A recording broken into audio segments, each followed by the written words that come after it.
मंडळी, नुकताच संपूर्ण देशाला सध्या परदेश यात्रा टाळा असा सल्ला देणारे पंतप्रधान नरेंद्र मोदी स्वतः मात्र परदेश दौऱ्यावर गेलेत आणि तिथे त्यांनी इटलीच्या पंतप्रधान जॉर्जिया मेलोनी यांच्याशी भेट घेतली.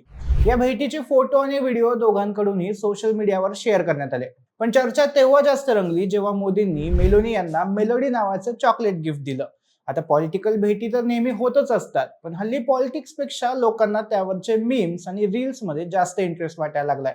पण खरं पाहिलं तर गेल्या काही वर्षात मोदी आणि मेलोनी यांच्या मैत्रीमुळे भारत इटली संबंध खूप मजबूत होताना दिसत आहेत. डिफेन्स, ट्रेड, टेक्नॉलॉजी, गुंतवणूक आणि जागतिक राजकारणामध्ये हे संबंध दिसून येत आहेत. त्यातच मोदी आणि मेलोनी यांच्या भेटीमुळे सोशल मीडियावर या दोन्ही देशांची एक पॉझिटिव्ह इमेज तयार झाली आहे. पण मोदी आणि मेलोनी यांच्या मैत्रीमुळे भारताला नेमका काय फायदा होतोय? मेलोडी हा ट्रेंड नेमका कसा सुरू झाला? भारत इटली संबंध अचानक इतके मजबूत का होत आहेत? हे सगळं आपण आजच्या व्हिडिओमधून जाणून घेणार आहोत. नमस्कार, मी सुदेश आणि तुम्हाला आता माहिती आहे आपला विषयच भारी. जॉर्जिया मेलोनी ऑक्टोबर 2022 मध्ये इटलीच्या पंतप्रधान झाल्या. त्यावेळी नरेंद्र मोदी यांनी एक्स वर पोस्ट करत त्यांचं अभिनंदन देखील केलं होतं. मोदी आणि मेलोनी यांची सगळ्यात पहिली भेट नोव्हेंबर 2022 मध्ये बालीमध्ये झालेल्या G20 समिट मध्ये झाली. त्यावेळी व्यापार, एनर्जी, टेक्नॉलॉजी आणि द्विपक्षीय संबंध याबाबत चर्चा झाली होती. पण मेलोडी या ट्रेंडची खरी सुरुवात जून 2024 मध्ये इटलीमध्ये झालेल्या G7 समिट दरम्यान पाहायला मिळाली. त्यावेळी जॉर्जिया मेलोनी यांनी मोदींसोबत एक सेल्फी व्हिडिओ पोस्ट केला होता. यामध्ये hello from the melody team असं त्यांनी म्हणलं. आणि मग काय, काही तासातच संपूर्ण इंटरनेटवर हा ट्रेंड व्हायरल झाला. ट्विटर, फेसबुक, इंस्टाग्राम सगळीकडे फक्त मेलोडीची चर्चा सुरू झाली.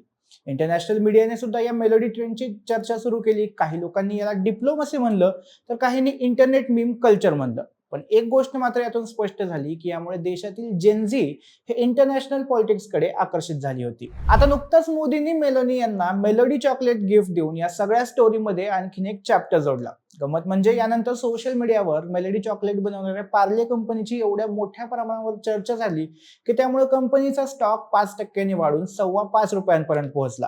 पण या मीम्स आणि सोशल मीडिया ट्रेंड्सच्या पलीकडे पाहिलं तर भारताला या मैत्रीचा डिप्लोमॅटिक फायदा होताना दिसतोय. कारण गेल्या काही वर्षात भारत आणि इटलीचे संबंध खूप मजबूत झालेत. एकेकाळी 2012 मधील इटालियन मरीन्स प्रकरणामुळे दोन्ही देशांमध्ये मोठा तणाव निर्माण झाला होता. त्या घटनेत इटलीच्या 2 मरीन्सवर केरळजवळ 2 भारतीय मच्छीमारांना गोळी मारल्याचा आरोप झाला होता. त्या प्रकरणामुळे दोन्ही देशांचे संबंध अनेक वर्ष तणावपूर्ण राहिले. पण आता दोन्ही देश चांगल्या भागीदारीकडे वेगाने वाटचाल करताना दिसत आहेत. आता इटलीबद्दल थोडं जाणून घेऊ. इटली काय हा फक्त युरोपातील एक देश नाहीये, तर तो G7, युरोपियन युनियन आणि नाटो सारख्या मोठ्या ग्रुपचा सदस्य देखील आहे. त्यामुळे इटली सोबत मजबूत संबंध असणं म्हणजे एक प्रकारे युरोपमध्ये भारताची पोझिशन मजबूत होणं. विशेषतः आजच्या काळात भारताला युरोपमध्ये आपली स्ट्रॅटेजिक आणि इकॉनॉमिक ओळख आणखी मजबूत करायची आहे आणि त्यासाठी इटली खूप महत्वाचा देश ठरतोय.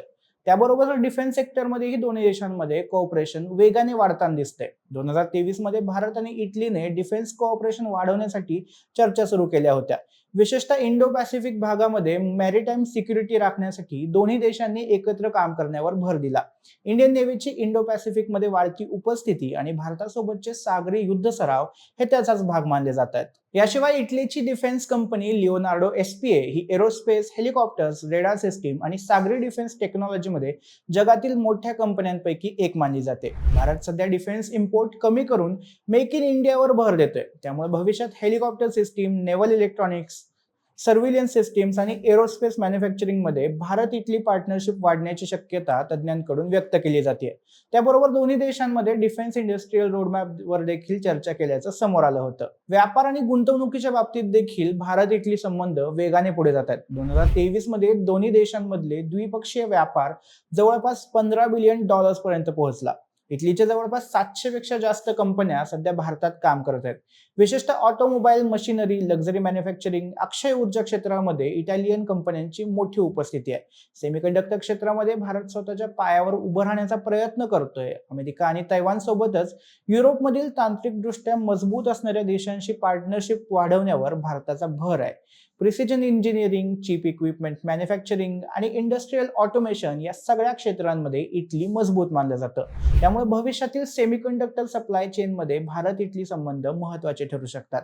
युरोपमधील टेक्नॉलॉजी इकोसिस्टीम पर्यंत पोहोचण्यासाठी इटली हा भारतासाठी एक मोठा दरवाजा ठरू शकतं. या सगळ्यामध्ये आणखीन एक मोठा फॅक्टर म्हणजे चीन. आज अनेक युरोपियन देश चीनवर गरजेपेक्षा जास्त अवलंबून आहेत.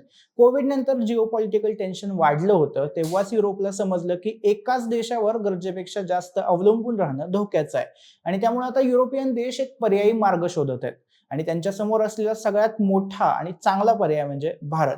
सध्या कितीतरी युरोपियन कंपन्या चायना+1 या धोरणाअंतर्गत चीनच्या बाहेर गुंतवणूक वाढवतात. भारताचं मोठं मार्केट, कुशल वर्कफोर्स आणि वेगाने वाढणारी अर्थव्यवस्था यामुळे इटली सारखे देश भारतासोबत द्विपक्षीय संबंध वाढवण्यावर भर देत आहेत. म्हणूनच मेलोडी हा आता फक्त इंटरनेटवरचा एक ट्रेंड राहिला नसून यामागे द्विपक्षीय संबंध, अब्जावधींची गुंतवणूक आणि भारत युरोपची वाढती ताकद हे देखील आहे. बाकी मेलोनी मोदींच्या मेलोडी बद्दल तुम्हाला काय वाटतं हे आम्हाला कमेंटमध्ये नक्की सांगा आणि विशेष भारीच्या YouTube चॅनलला सबस्क्राईब करायला विसरू नका. धन्यवाद.